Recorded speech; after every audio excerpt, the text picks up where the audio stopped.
हल्द्वानी के वनफूलपुरा से रेलवे की जमीन पर सुप्रीम कोर्ट ने अतिक्रमण हटाने के आदेश दिए हैं। सुप्रीम कोर्ट ने कहा है कि यह सरकार की जमीन है, इस पर से अतिक्रमण हटना ही होगा। सुप्रीम कोर्ट ने कहा कि यह रेलवे की जमीन है और रेलवे को ही यह तय करने का अधिकार है कि वो अपनी जमीन का कैसे उपयोग करती है। इसके साथ ही कोर्ट ने यह भी कहा है कि अपील करने वालों को यह अधिकार नहीं है कि वो उसकी जगह पर ही रहने की व्यवस्था की मांग करें। साथ ही कब्जा धारकों पर कोर्ट ने टिप्पणी की, उन्हें यह तय करने का भी कोई अधिकार नहीं है कि रेलवे कौन सी जमीन का इस्तेमाल करता है। हालांकि कोर्ट ने यह भी कहा है कि उन परिवारों की पहचान की जाए जो विस्थापन से प्रभावित होंगे। विस्थापित होने की स्थिति में रेलवे और राज्य सरकार ने कहा है कि वो सामूहिक रूप से विस्थापित परिवारों को 6 महीने तक 2,000 रुपए प्रति महीने देंगे। वहीं अगली सुनवाई से पहले अतिक्रमण हटाने की कोई कार्रवाई नहीं होगी। सुप्रीम कोर्ट ने 19 मार्च यानी ईद के बाद कैंप लगाने के लिए कहा है।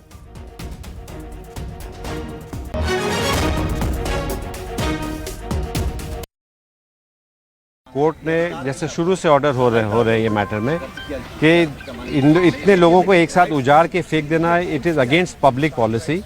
इसको बैलेंसिंग एक्ट करना पड़ेगा। बैलेंसिंग एक्ट के लिए जो भी स्कीम अवेलेबल है, स्टेट की या यूनियन की या रेलवे की, उनको साथ में बैठना पड़ेगा, अपनी योजनाओं को प्रकट करना पड़ेगा और बताना पड़ेगा कि ये जो 50,000 के आसपास लोग हैं, इनको किस तरह से किस स्कीम में कैसे अकोमोडेट किया जाए। कोर्ट ने जो बहुत अच्छा डिस्टिंक्शन रखा है, इन लोगों को जो इंक्रोचर नहीं कहा है, ऑक्यूपेंट कहा है। हम लोगों ने ये भी कहा कि रेलवे की ज़मीन बराबर में पड़ी है, वहाँ भी पीएम आवास योजना बन सकती है, प्रधानमंत्री आवास योजना, बट वहाँ नहीं बना के यहाँ बनाया जा रहा है। जहाँ थोड़ी ज़मीन है, जहाँ भी ये लोग रह रहे हैं, 5,500 लोग रह रहे हैं, 5,500 फैमिली है, 5,500 फैमिली मकान है और लोग 30,000 लोग हैं। इतनी तादाद में हटाना अच्छी बात नहीं है, उनका भी इंतजाम किया जाए। अब अगली सुनवाई कब है? अगली सुनवाई आफ्टर 20 मार्च के बाद जो भी होगा वो डेट बढ़ेगी। सारी जमीन रेलवे की नहीं है, स्वयं कोर्ट में वो सबमिशन कर चुका है स्टेट। 30 एकड़ रेलवे की है, 40 एकड़ स्टेट की है, जहाँ पे 60-70 लोगों से साल से लोग रह रहे हैं और स्टेट ने कहा कि हमें रेलवे को देना चाहते हैं। तो कोर्ट ने जो बड़ा है संतुलित एक अंतरिम आदेश दिया है और ये जो सर्वे है, मैं जैसे कह रहा हूँ, पर्दाफाश करेगा केंद्र और राज्य सरकार का कि गरीबों के लिए इनकी जन कल्याणकारी जो योजनाएं हैं वो कितनी ये जमीन पर उतार पाते हैं। वहीं सुप्रीम कोर्ट के फैसले से हल्द्वानी के वनफूलपुरा के लोग मायूस दिखे। लोगों को लग रहा है कि अब वो ज्यादा दिन तक इस जमीन में नहीं रह पाएंगे। ऐसे में लोगों की अपील है कि उन्हें यहां से हटने से पहले कहीं घर दे दिए जाएं। आपको बता दें कि रेलवे की जमीन पर कल 3,614 पक्के स्ट्रक्चर बने हुए हैं, जिनमें घरों से लेकर मस्जिद और मंदिर तक शामिल है। साथ ही कई झुग्गी झोपड़ियां भी बनी हैं। इन सभी में मिलाकर 5,365 परिवार रहते हैं। ऐसे में अगर इनके विस्थापन या हटाने का आदेश आने वाले दिनों में होता है तो तकरीबन 30 से 35,000 लोगों का प्रभावित होना तय है।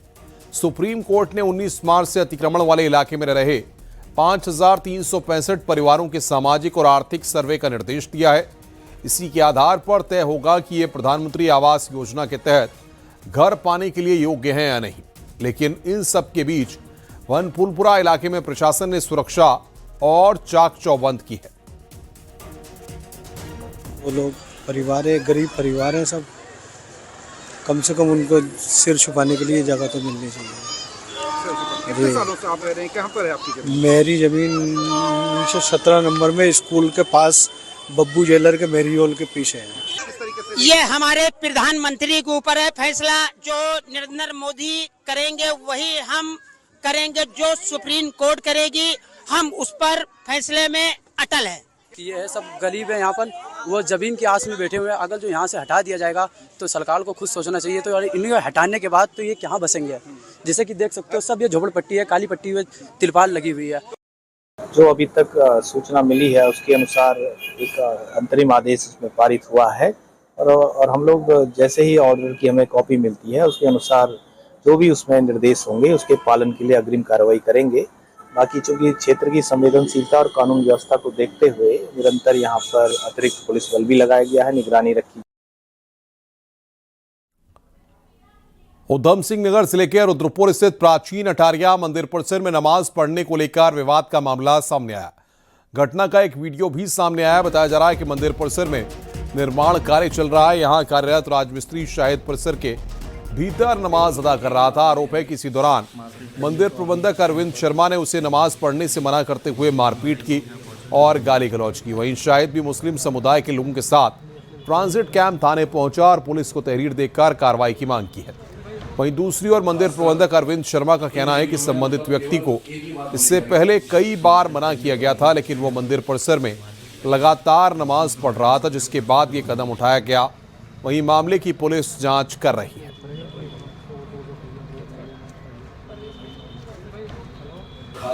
साहब मैं वहाँ नमाज पढ़ रहा था, जैसी नमाज पढ़ के मैंने सलाम नहीं फेरा, इतनी देर में वो आगते खैर उन्होंने मेरे ऊपर डंडे बजाना शुरू कर दिए। मैंने सलाम फेर के मैं उठा हटा तो मैंने क्या बात, बोले भाई नमाज क्यों पढ़ रहा? तो मैंने भाई साहब मैं अब तुम्हारे हाथ जोड़ रहा हूँ, मैं यहाँ चला जा रहा हूँ। वो है नहीं माना, उसने फिर भी 8-10 डंडे मारे मेरे, 2 लातें मारी मेरे। तो वो आदमी 3 दिन हो गए उसको नमाज पढ़ते हुए। एक दिन उसको मना किया गया, नहीं माना। दूसरे दिन मना किया गया, मेरे कर्मचारी से उसने गाली गलौज की। तीसरे दिन भी मैंने उसको पहले 2 बार मना किया, वो नहीं माना। फिर मैंने उसको उठा के भगाया वहाँ। उसने मेरे से झगड़ा किया, गाली गलौज की, मारपीट हुई। ठीक है, मुझे अपने धर्म की पूजा करने की पूरी छूट है, उसको नमाज पढ़ने की छूट है, लेकिन किसी के घर में नहीं पढ़ेंगे आप नमाज। अगर मैं आपके घर में घंटी हिलाने आऊं, आप मुझे हिलवा लेंगे?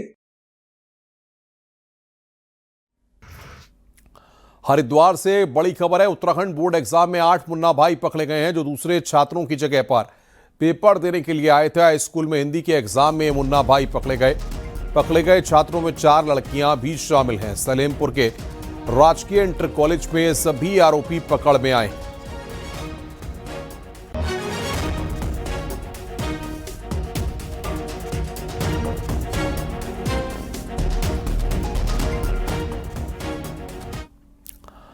रुद्रपुर में सरस मेला देखकर लौट रही महिला के साथ गैंगरेप का मामला सामने आया। जानकारी के मुताबिक महिला अपने देवर के साथ बाइक पर मेला देखकर लौट रही थी। इसी दौरान महिला का देवर के दोस्त के दूसरी बाइक से आ रहे थे, तभी वो महिला को सुनसान जगह पर ले गए और गैंगरेप किया। महिला के मुताबिक आरोपियों ने तमंचे और चाकू के बल पर रेप किया और इस दौरान वीडियो भी बनाया। वहीं महिला की शिकायत पर पुलिस ने महिला के देवर समेत 4 लोगों के खिलाफ केस दर्ज किया है। रविवार रात की यह घटना बताई जा रही है।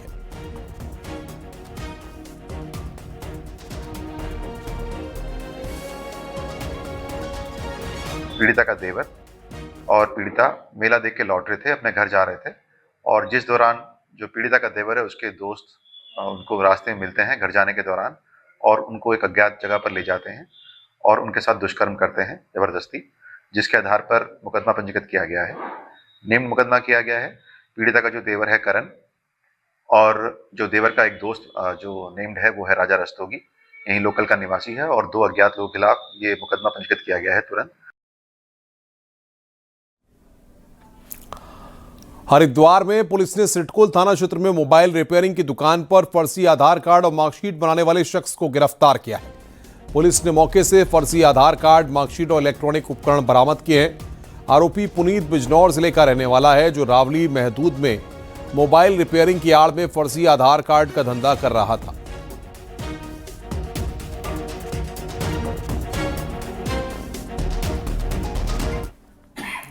अप्रैल से शुरू होने वाली 4 धाम यात्रा को लेकर उत्तराखंड पुलिस और प्रशासन ने तैयारियां तेज कर दी हैं।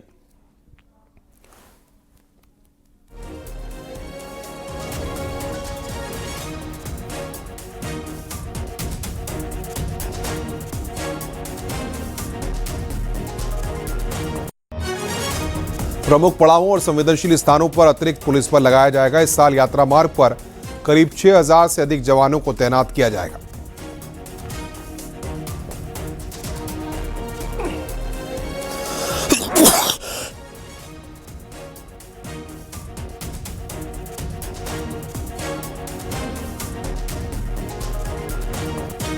यात्रा रूट पर सीसीटीवी कैमरों से निगरानी की जाएगी और कंट्रोल रूम स्थापित किए जा रहे हैं, ताकि किसी भी आपात स्थिति में तुरंत प्रक्रिया दी जा सके। गंगोत्री यमुनोत्री के कपाट 19 अप्रैल को खुल रहे हैं। केदारनाथ धाम के 22 अप्रैल को और बद्रीनाथ धाम के कपाट 23 अप्रैल को खुलेंगे।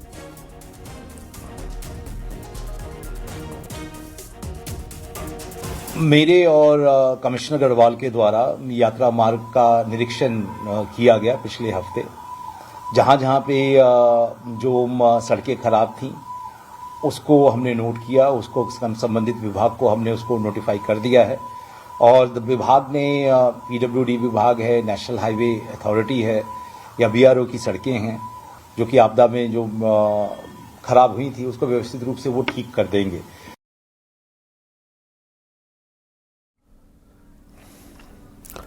मुख्यमंत्री पुष्कर सिंह धामी के निर्देश पर चमोली में जिला प्रशासन ने चारधाम यात्रा की तैयारी तेज कर दी है। टीम ने गौचर के कमेड़ा, कर्णप्रयाग, छिनका, पीपलकोटी में सड़क और लैंडस्लाइड जोन का निरीक्षण किया। इस दौरान संबंधित विभागों के अधिकारी भी मौजूद रहे। डीएम ने सड़क मार्ग की स्थिति, पेयजल आपूर्ति, बिजली व्यवस्था और यात्रियों की सुरक्षा से जुड़े विभिन्न पहलुओं की समीक्षा की। डीएम ने समय रहते सभी तैयारी पूरी करने के निर्देश अधिकारियों को दिए हैं। अगर आप कर रहे हैं तो बताइए आपकी जो प्रॉब्लम है, जहाँ बोटलनेक्स है या जहाँ डेंजर जोन है, उनको भी रिजॉल्व करने के लिए NH और NHDCIL के साथ बातचीत की गई है। उनको मौके पे ही TM साहब के द्वारा निर्देश दिए जा रहे हैं और जहाँ पर भी आपदा के दृष्टिगत फोर्स को हमने रुकवाना होगा उन जगहों को भी चिन्हित किया गया। होली को लेकर कॉर्बेट पार्क की सुरक्षा को बढ़ा दिया गया है। पार्क में शांति बनाने और हुड़दंग को रोकने के लिए 4 मार्च यानी होली के दिन कॉर्बेट पार्क पर्यटकों के लिए पूरी तरह से बंद रहेगा। यह फैसला वन्य जीवों की सुरक्षा को लेकर कॉर्बेट पार्क प्रबंधन ने लिया है। हालांकि 3 मार्च को जंगल सफारी संचालित होगी, मगर नाइट स्टे कॉर्बेट पार्क में नहीं हो सकेगा और 4 मार्च को सफारी भी नहीं होगी, जबकि 5 मार्च से पर्यटन गतिविधियां सामान्य कर दी जाएंगी। कॉर्बेट टाइगर रिजर्व के अंतर्गत होली के दृष्टिगत इस बार भी अलर्ट घोषित कर दिया गया है। स्टाफ को सतर्क किया गया है और वन अपराधियों को पर पैनी नज़र रहेगी। किसी भी तरह का कोई वन्य जीवों की सुरक्षा को खतरा ना हो, इसको देखते हुए अलर्ट घोषित किया गया है। आगे बढ़ते हैं। रंगों का त्यौहार होली करीब है और पहाड़ों में इसकी रौनक पहले जैसी ही दिखाई देने लगी है। अल्मोड़ा की अगर हम बात करें तो वहां पर भी जिस तरीके से होली के अलग अलग रंग देखने को मिलते हैं, वो रंग भी इस बार देखने को मिल रहे हैं। और सबसे बड़ी बात यह है कि बैठकी होली, खड़ी होली अल्मोड़ा की सांस्कृतिक पहचान है, जिससे कि आज पूरा पहाड़ सराबोर है।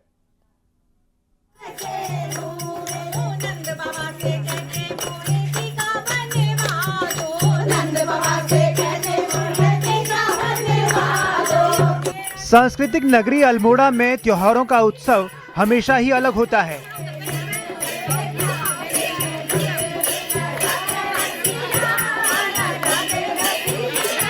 यहाँ करीब 3 महीने तक बैठकी होली का आयोजन चलता है और शिवरात्रि के बाद खड़ी होली की शुरुआत हो जाती है। इसी कड़ी में नंदा देवी मंदिर परिसर रंग बिरंगे माहौल से जगमगा उठा। महिलाओं ने बैठकी और खड़ी दोनों तरह की होली का गायन किया और पारंपरिक धुनों पर जमकर डांस भी किया।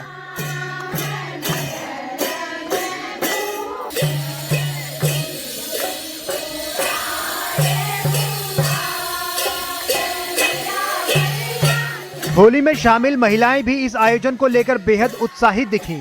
टोलियों में एक साथ गाना, नाचना और होली खेलना उन्हें पारंपरिक संस्कृति से जोड़ता है। इन टोलियों का सफर अब 4 मार्च तक जारी रहेगा, जहां महिलाएं एक दूसरे के घर जाकर बैठकी और खड़ी होली का आनंद उठाएंगी।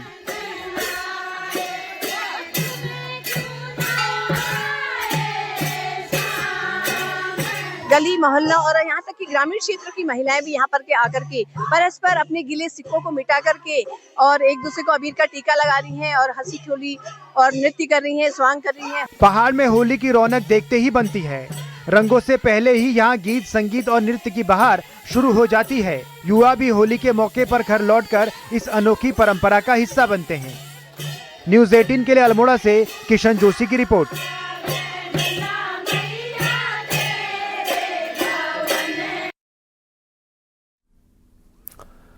जम्मू कश्मीर के गुलबर्ग में खेलो इंडिया के तहत आपको बता दें कि कार्यक्रमों का आयोजन किया जा रहा है।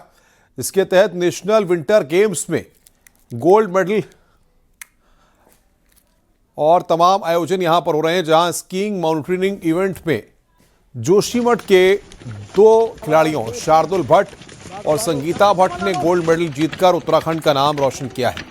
कठिन मौसम, बर्फीला ट्रैक और कठिनाइयों के बावजूद दोनों खिलाड़ियों ने शानदार प्रदर्शन कर ये मेडल हासिल किए हैं।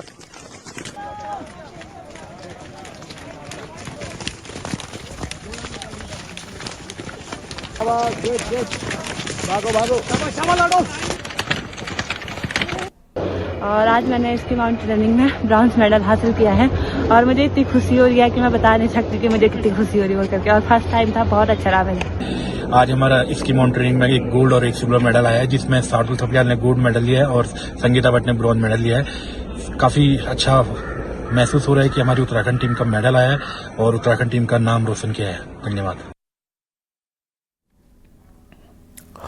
उत्तरकाशी के सोण साकरी गांव में आयोजित मैती थियाणी मेलन कार्यक्रम में श्रद्धालुओं का जनसैलाब उमड़ पड़ा। यह आयोजन सिर्फ धार्मिक आस्था ही नहीं बल्कि सामाजिक एकता और सांस्कृतिक विरासत का भी प्रतीक बन गया है। देखिए हमारी रिपोर्ट।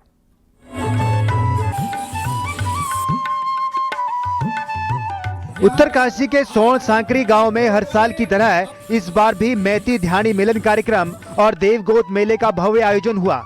ढोल दमऊ की गूंज, पारंपरिक वेशभूषा में सजे ग्रामीण और भक्तों के जयकारों से पूरा क्षेत्र भक्तिमय माहौल में डूब गया।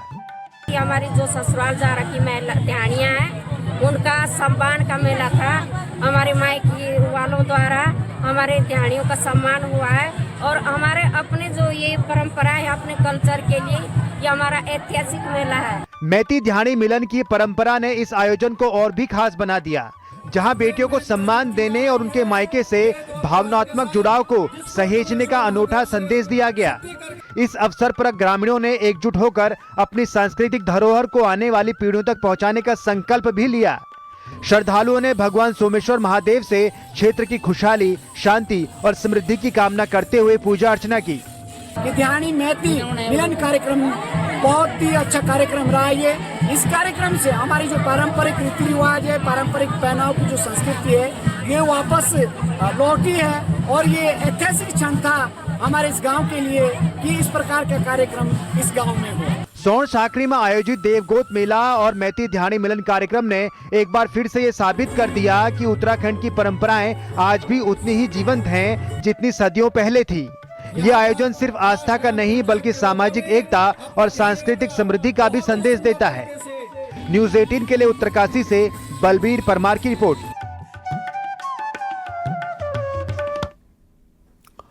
और आइए अब देखते हैं पहाड़ की 10 बड़ी खबरें। अल्मोड़ा नगर निगम ने बाजार में अतिक्रमण के खिलाफ अभियान चलाया, जिसमें कई दुकानदारों का चालान काटा गया तो कई को सख्त हिदायत दी गई।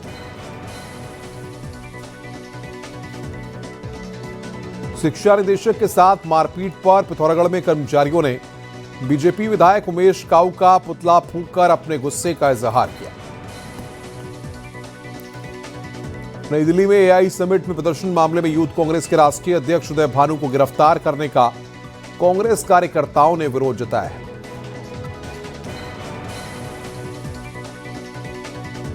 नई दिल्ली में एआई समिट में प्रदर्शन मामले में उदय भानु की गिरफ्तारी का विरोध तेज हो गया है। देहरादून में प्रदर्शन हुआ। एनएसयूआई के कार्यकर्ताओं ने शर्टलेस प्रदर्शन किया। श्रीनगर बाजार के मेडिकल स्टोर्स और खाद्य प्रतिष्ठानों का औचक निरीक्षण किया गया। दवाओं की एक्सपायरी, लाइसेंस और भंडारण व्यवस्था की जांच की गई। अल्मोड़ा हल्द्वानी हाईवे पर क्वारब की बदहाली के लिए कांग्रेस ने केंद्र सरकार का पुतला फूंका। साथ ही जल्द रोड बेहतर न बनने पर उग्र आंदोलन की चेतावनी। पिथौरागढ़ में कांग्रेस कार्यकर्ताओं ने जिले के अंदर जन्मदिन मनाया। 1960 को आज ही के दिन अल्मोड़ा से अलग होकर पिथौरागढ़ जिला वजूद में आया था। चमोली में पैनगंठा संघर्ष समिति ने अपने समुदाय को केंद्रीय आरक्षण की सूची में शामिल करने की मांग को लेकर 27 फरवरी को आंदोलन करने की बात कही है। चंपावत में होली महोत्सव शुरू हो गया है। सीएम पुष्कर सिंह धामी ने वर्चुअल महोत्सव का उद्घाटन किया। बागेश्वर की कत्यूर घाटी में फागुनी अष्टमी पर पारंपरिक चीर बंधन के साथ होली की शुरुआत हुई।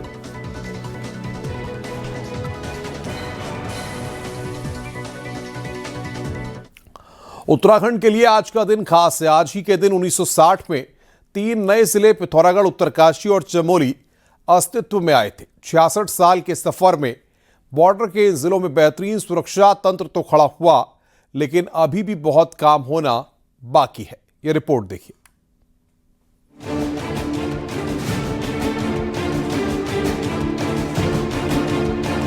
हिंदी चीनी भाई भाई का नारा जैसे जैसे फीका हुआ, उसी तर्ज पर दोनों मुल्कों के रिश्ते भी तल्ख होते गए।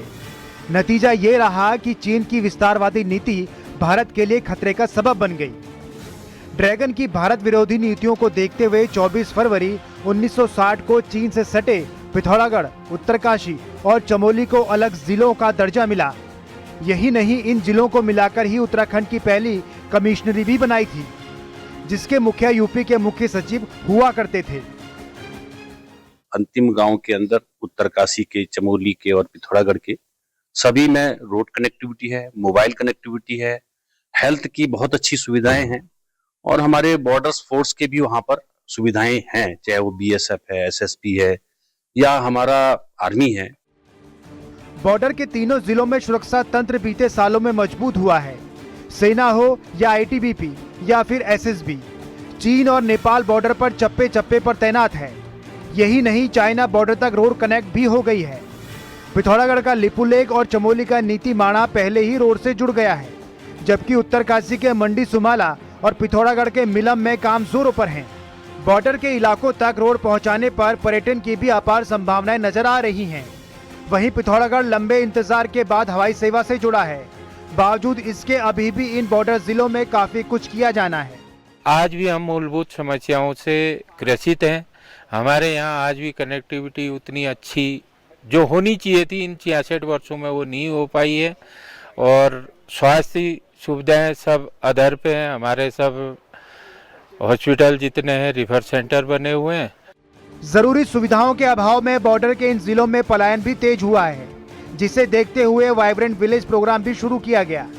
बावजूद इसके अभी भी इन जिलों में स्वास्थ्य और शिक्षा जैसे मुद्दे हल नहीं हो पाए हैं। न्यूज 18 के लिए किशन जोशी के साथ विजय वर्धन उप्रेती की रिपोर्ट।